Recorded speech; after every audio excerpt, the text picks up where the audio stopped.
अस्सलाम वालेकुम, कैसे हैं आप लोग? ठीक ठाक हैं। और सबसे पहले आपका बहुत बहुत शुक्रिया जिस तरह आप इस शो को पसंद करें, फीडबैक दे रहे हैं, अपने कमेंट्स दे रहे हैं। अपने कमेंट्स और फीडबैक इसी तरह जारी रखिएगा। और आज हमारे साथ मौजूद हैं नादरा मुश्ताक। नादरा, पहले तो आपके वक्त का बहुत बहुत शुक्रिया। आपका बहुत शुक्रिया कि आपने बुलाया। आपके साथ जो लास्ट इंटरव्यू हुआ था, आपने मेरा ना साफ़ी बिरादरी में निकलना मुश्किल कर दिया। क्यों? आपने सवाल की, मैंने जवाब दिए।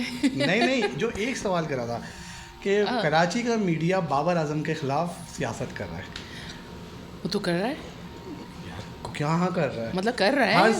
हर सहाफ़ी ने मुझे पकड़ के बोला, भाई कौन सी सियासत कर रहे हैं हम बाबर के ख़िलाफ़।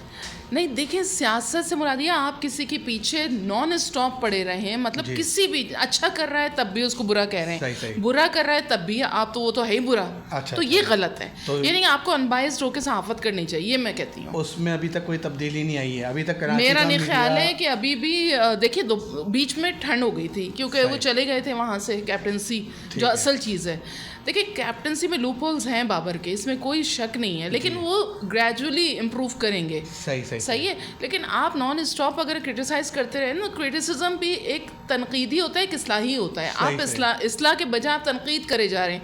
फिर आप एकदम से खामोश हो गए क्योंकि जब कैप्टनसी से हटा दिया, फिर आप शाहीन के गुलाबे मिलाना शुरू हो गए। जब शाहीन फेल हुए तो नेचुरली फिर बाबर को लाया गया। अब फिर दोबारा से वही एक हवा दे दी गई है कि कैप्टन वो बन गए और सब शुरू हो गए। अच्छा, ज़का अशरफ का इनको हटाने का फैसला सही था या मोहसिन नकवी का इनको लाने का फैसला सही है?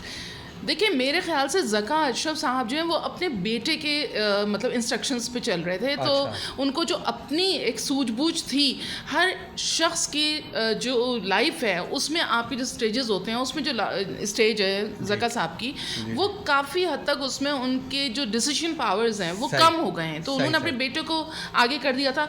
और मोहसिन नकवी साहब क्योंकि यंग हैं, एनर्जेटिक हैं, और मोहसिन नकवी साहब के अंदर सलाहियतें मौजूद हैं। आप ये नहीं कह सकते। देखिए, वो एक सहाफ़ी भी हैं, apart from his other designations, वो एक बहुत अच्छे सहाफ़ी भी हैं। तो उनको बहुत सारे पेचो खम का पता है कि हमारा मीडिया हमसे क्या एक्सपेक्ट करता है और हम किस तरह से क्रिकेट को लेके चल सकते हैं। अब तक जो भी फैसले किए हैं मोहसिन नकवी साहब ने, मेरे ख्याल से वाइज डिसीजंस है, इतने बुरे नहीं है।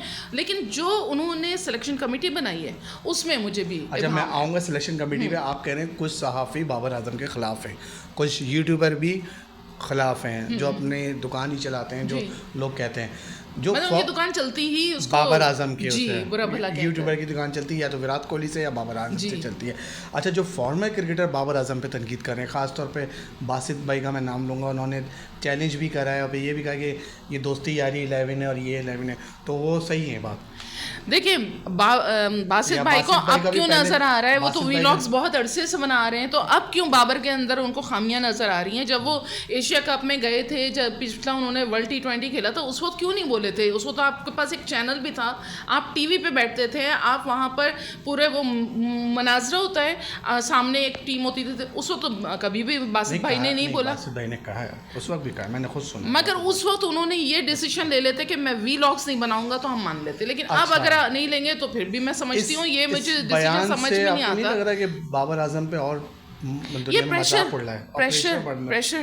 देखिए, जब हमारी टीम कोई बड़ा इवेंट खेलने जाती है ना, अनफॉर्चुनेटली मैं खुद उसका पार्ट हूँ, मैं खुद एक सहाफ़ी हूँ, लेकिन मैं इसके अगेंस्ट में हूँ। ज़रूरी नहीं है कि ऑल फिंगर्स आर इक्वल, लेकिन जब यूँ होती हैं, करीब होती हैं, तो मेरे ख्याल से वो फिर एक ही जैसी लगती हैं। तो लोग समझते हैं कि नहीं, ये भी, जैसे मैं कभी कभार पिक्चर अगर लगा देती हूँ शुएब जेट के साथ और दो एक अपने सहाफ़ी दोस्तों के साथ, तो मुझे भी लोग नीचे गालियाँ लिख रहे होते हैं कि जी लिफाफा सहाफ़ी। उनको पता है कि मैंने कभी चाराने भी लिए, किसी से नहीं लिए, लेकिन क्योंकि नेवर, अल्हम्दुलिल्लाह मैं इस बारे में बिल्कुल पाक और साफ़ मेरा दामन है, मुझे ज़रूरत ही नहीं पड़ती। क्योंकि आप अपने आप को इस काबिल बनाएं कि आप खुद अर्न करें, मतलब आपकी डेजिग्नेशन अच्छी होनी चाहिए। सही है। अच्छा, तो बाबर आजम के खिलाफ जो बासित भाई ने दिया है वो सही कमेंट्स है या कोई मसला है, या पहले कराची में रहते थे शायद वही बयान दे रहे हो? नहीं, देखें, बात यह है कि इस वक्त जब आपकी टीम अनाउंस हो जाती है, मेरा अपना नज़रिया है, हो सकता है कि मैं गलत हूँ, जब टीम अनाउंस हो जाती है और टीम जब जाती है किसी मेगा इवेंट के लिए, हमें चाहिए हम बकअप करें। हम अगर पीछे से यही क्रिटिसिज्म करते रहे और इसी तरह से उनको डिमोरलाइज करते रहे, तो आप फिर वो रिजल्ट्स की एक्सपेक्टेशंस ना रखें। आपको क्या लग रहा है हसन अली की जो सिलेक्शन हुई है उसके बाद क्या बैठ के हम दुआएं दें नहीं, हसन अली की एक सिलेक्शन हुई है ना। देखें, इसमें भी मैं ये कहूँगी कि हसन अली के अलावा भी बहुत सारी ऐसी एंट्रीज हैं जो कि सरप्राइज करेंगी, और हो सकता है कि वो आइलैंड टूर पे जब भी जाएंगे तो ये बुला लें वहाँ पर। सही अच्छा, है, क्योंकि बैकअप में इनके पास प्लेयर्स मौजूद हैं, इन्होंने रखे हुए हैं, हमें नहीं पता कि वो किसको कॉल करेंगे। चलो, ये तो हमने साफ़ी की बात करी, फॉर्मर क्रिकेटरों की बात करी। अब जो करंट क्रिकेटर की बात करते हैं, मोहम्मद हारिस और आमिर जमाल, दोनों ने बाबर को आईना दिखा दिया। दोनों ने आईना तो दिखा दिया। दोनों वो कराची के हैं। नहीं, देखिए, कराची के हैं नहीं है, एक प्लेयर की बात करें। हाँ। मौका हारिस क्योंकि बहुत हाईली रेट होते हैं, सबका फेवरेट भी है, नो डाउट, उसका स्ट्राइक रेट भी अच्छा है, लेकिन जब वो इंटरनेशनल में जाते हैं तो फिर फेल क्यों जाते हैं? बात ये है कि जब आप किसी बड़े इवेंट पे जा रहे हैं, आप फेल हो जाते हैं, आपको मौके तो मिलते हैं ना। और स्टिल मैं कहूँगी कि there is a room for Harris. अभी भी कुछ नहीं पता कि हारिस आ जाए। जब हारिस जो कि इतने इंजर्ड चले आ रहे हैं और वो मंजूर नज़र हैं, तो फिर क्यों नहीं आ सकते हारिस? जो प्रेस कॉन्फ्रेंस में बाबर आजम ने बातें की, उससे आप मुतमईन हैं कि हसन अली के सिलेक्शन, विराट को हम आउट कर लेंगे, सब बड़े बड़े। देखिए, ये कहना इट्स टू अर्ली टू से कि हम फलां को आउट कर लेंगे और हमारा जो है ये हो जाएगा, लेकिन आपको इतना ज़रूर अपने ऊपर कॉन्फिडेंस होना चाहिए। मैं समझती हूँ मीडिया में आप बढ़ के ना मारें। आप जो हम चाहते हैं वो इम्प्लीमेंटेशन चाहते हैं, आप रिजल्ट ओरिएंटेड दें हमें काम, तो हम कहेंगे वाह बाबर तो बहुत ज़बरदस्त है। लेकिन जब आप कैप्टनसी में आपके लूप होल्स होंगे, आप हारेंगे, आप उस तरह के जो खातिर मैं बाबर को कह रही हूँ। बाबर आजम की प्रेस कॉन्फ्रेंस में आपको बोल बच्चन लग रही है कि बाबर आजम बोल बच्चन कर रहे थे? बोल बच्चन नहीं कह सकते, लेकिन ये बड़कियां मुझे लगती हैं, चाहे वो बाबर कहें चाहे पड़ोसी मुल्क के लोग कहें। अच्छा। वक्त से पहले कभी भी आप नहीं कह सकते, लेकिन हाँ, बाबर को ये पता होना चाहिए जिस स्ट्रेंथ को मैं लेके जा रहा हूँ तो वो हमें ये रिजल्ट फ्रूटफुल देगी, और अगर नहीं तो फिर ये बातें ही में लारे लप्पे हैं। अच्छा। और फिर आइंदा फिर हमें यकीन नहीं करना चाहिए। और जो जी अच्छा, बाकी जितने भी लोग हैं ना बाबर आजम की बुराई कर लें, एक बुराई नहीं करेंगे बाबर आजम के। आपको पता है कौन है जो बाबर आजम की बुराई नहीं करते? बताएं तो आपको बताएं। तो आप इतनी लोग हैं, उनके मुंह से सिर्फ बाबर आजम की तारीफ निकलती है। नहीं, मुझे क्योंकि मैंने तो अक्सर क्रिकेट के राजा रमीज राजा साहब बाबर आजम के अलावा, बाबर आजम को ना 20 करोड़ भी मिलेंगे ना जी, तो अभी वो आईपीएल नहीं खेलेगा। ये मैं भी कहती हूँ। देखिए, कुछ चीजें हैं जो हमें बिल्कुल 20 रुपए कमेंट्री के लिए चले गए थे इंडिया।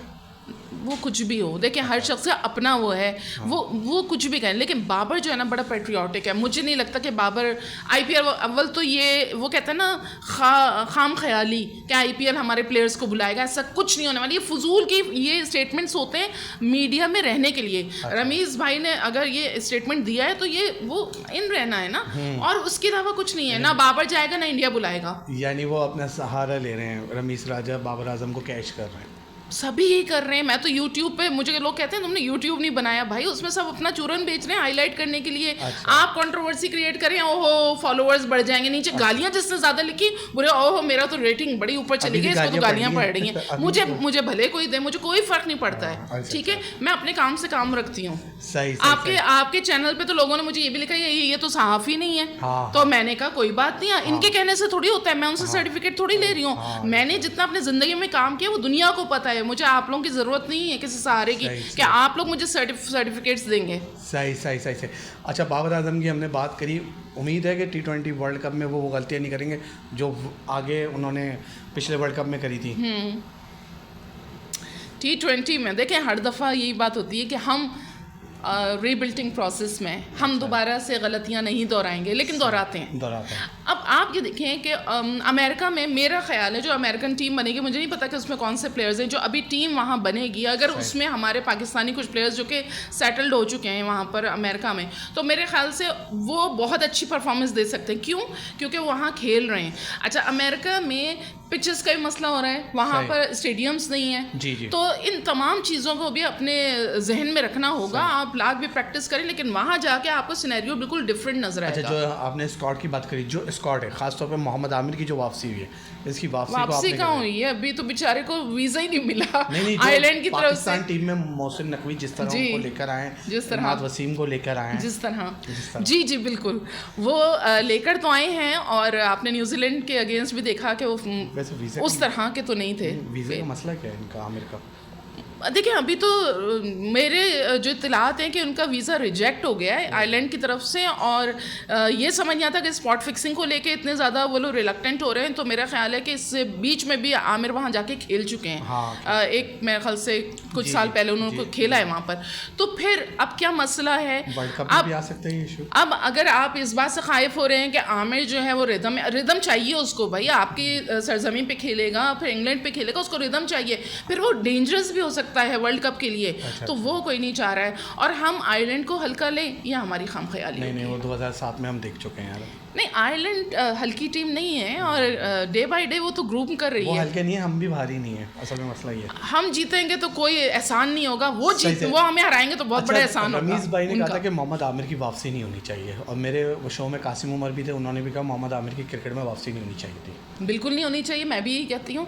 देखिए, जब आप कहते हैं कि ये एलिगेशंस जो भी उसने सज़ा भुगत ली या वो, फिर तो आपने तो एज गुजार दी, आपने शर्जील खान को भी नहीं रखा, आपने खालिद लतीफ़ को भी नहीं रखा, आपने उमर अकमल को भी नहीं रखा, आपने अहमद शहजाद को भी नहीं रखा, आपने अहमद शहजाद पे ऐसे कोई एलिगेशन नहीं है, उमर अकमल पे भी नहीं था, लेकिन उमर अमीन भी था। उमर अमीन डोमेस्टिक में बहुत टॉप पर चल रहा है, उसके बावजूद वो भी नहीं आया वापस। उसके ऊपर क्या था, कुछ भी नहीं। वर्ल्ड उसमें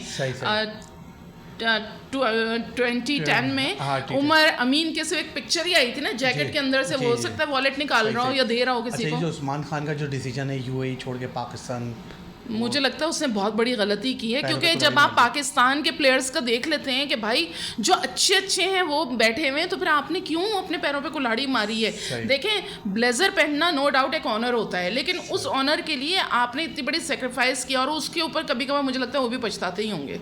हाँ। मुझे फील होता है, जाहिर से बात है, हमारी पाकिस्तान टीम में तो किसी की उस्मान कादिर बड़ा पछता रहे हैं, उसको भी वो भी सही पछता रहा है। ऑस्ट्रेलिया खेल लिया था, एग्जैक्टली करना चाहिए था, उसने बहुत बड़ी गलती की। देखिए, आपके पास अपॉर्चुनिटी बार बार नहीं आती है, जो मिले और जो राइट टाइम पे उसको ग्रैब कर ले, मेरे ख्याल से वही वाइज वो होता है। सही। और ये इफ्तिखार अहमद कब मैच जितवा रहे हैं हमें? इफ्तिखार अहमद हर बुरे वक्त में आपके काम आता है, ये हर अच्छे वक्त में बुरे बन जाते हैं। आप चाहे उनको कुछ कहें, मैं इफ्तिखार अहमद को हमेशा अच्छे से देखूंगी, चाचा नहीं कहती मैं, लेकिन ये कि वो हमेशा आड़े वक्त में आपके काम आ जाते हैं, उनका एक्सपीरियंस जो है ना वो होता है। साइम अयूब, मिनी सईद अनवर, अभी थोड़ा टाइम चाहिए उनको, टाइम चाहिए। सही है, ये नहीं कहूँगी कि उनको निकाल दें टीम से, लेकिन उनको चांस दें। सही। अच्छा, मोहसिन नकवी ने जो टीम को बोला है कि भाई आप जीत के आए, मैं आपको $100 $1 लाख दूंगा। हाँ, ये नहीं, इतनी जल्दी नहीं, इतना लारे लप्पे देकर आप बगैर लारे लप्पे के खिलाएं ना टीम को, ताकि उनके अंदर एक पाकिस्तान का जज्बा होना चाहिए, ना कि पैसों का। सही, कायद आज़म से तो हम भी मोहब्बत करते हैं। मैं तो बहुत करता हूँ। कायनात में कायद आज़म ही तो हैं। एग्जैक्टली। अच्छा, हम बात करें ये मोहसिन नकवी की, जो मोहसिन नकवी ने 2 कोचेस लाने का जो फॉर्मूला करा है, ये सही है? ये कोचेस आए क्यों हैं, आप बताएं। ये क्यों आए हैं? हमारे वाले कम है क्या? हमारे वाले सियासत करते हैं, नजम सेठी ने कहा है। हमारे वाले सियासत करते हैं, इसमें कोई शक नहीं है। आप वकार यूनुस को देख लीजिए, उन्होंने किस तरह से सरफराज का करियर ख़राब किया। वकार यूनुस ने सरफराज का करियर ख़राब किया, बिल्कुल, हमेशा उन्होंने उसको पीछे किया है, हमेशा उन्होंने उसको टीम के अंदर जब लेक्चर देते थे वो उसको हमेशा डिग्रेड करते थे। आप ये बात ठीक है, लेकिन गोरे के साथ काम करना जो है ना वो इतना भी आसान नहीं होता। और जिस तरह से आप गैरी क्रिस्टन को लेकर आए, भाई अभी तक तो मैं देख रही हूँ वहाँ पर IPL भी देख रहे हो और यहाँ पर वो ऑनलाइन करे, तो भाई क्रिकेट भी ऑनलाइन खिलवा दो, है ना। हाँ, उन्होंने कहा वो 2011 का वर्ल्ड कप जितवाया था ना इंडिया को, तो हमें भी शायद जितवा दे। तो 92 का वर्ल्ड कप गले में पड़ा हुआ है, आप 2011 की बात कर रहे हैं उनकी। अच्छा, आप बात करी थी वकार यूनुस ने कैरियर ख़राब करा, तो अहमद शहजाद और उमर अकमल का भी कैरियर वकार नहीं, इनकी बात नहीं करें। देखिए, इनके डिसिप्लिन प्रॉब्लम बहुत हैं। आप ये नहीं कह सकते वो बड़े स्ट्रेट फॉरवर्ड हो गए और अहमद शहजाद ने ये बोल दिया वो बोल दिया। बहुत अच्छा बोल रहे हैं, बोलने को सब कहते हैं कि वाकई बहुत अच्छा बोल रहे हैं, लेकिन उनको निकाला क्यों था? उनकी प्रॉब्लम्स थी, वो बहुत ज़्यादा खिलाफ वर्जियाँ करते थे, ठीक है। और अगर वो आप तौबा कर लेते हैं तो अभी देखें किसी की जगह ना बहुत जल्दी फिल हो जाती है। आपका मतलब मैं नेक्स्ट टाइम नहीं करूँगा, ये नहीं करूँगा, आपको उसी वक्त करना चाहिए था ना जब आपके पास टाइम था। सही। अब आप कुछ भी कहते रहे लफाजी, लेकिन वो जगह उनकी फिल हो चुकी है, इतने सारे प्लेयर्स आ चुके हैं। यानी उमर अकमल और अहमद शहजाद का कैरियर खत्म हो गया मेरे हिसाब से, बिल्कुल ख़त्म हो गया। आप चाहे कुछ भी कर लें, नहीं आ सकते। हालांकि मैं ये समझती थी कि नवाज शरीफ साहब आ चुके, नवाज शरीफ की गुड बुक में उमर अकमल थे और रमीज़ राजा के मोस्ट फेवरेट उमर अकमल थे। लेकिन आप ये देखें कि इस वक्त उनकी फेवरिज्म भी ख़त्म हो गई है। इट मीन्स के अब कैरियर चैप्टर क्लोज है।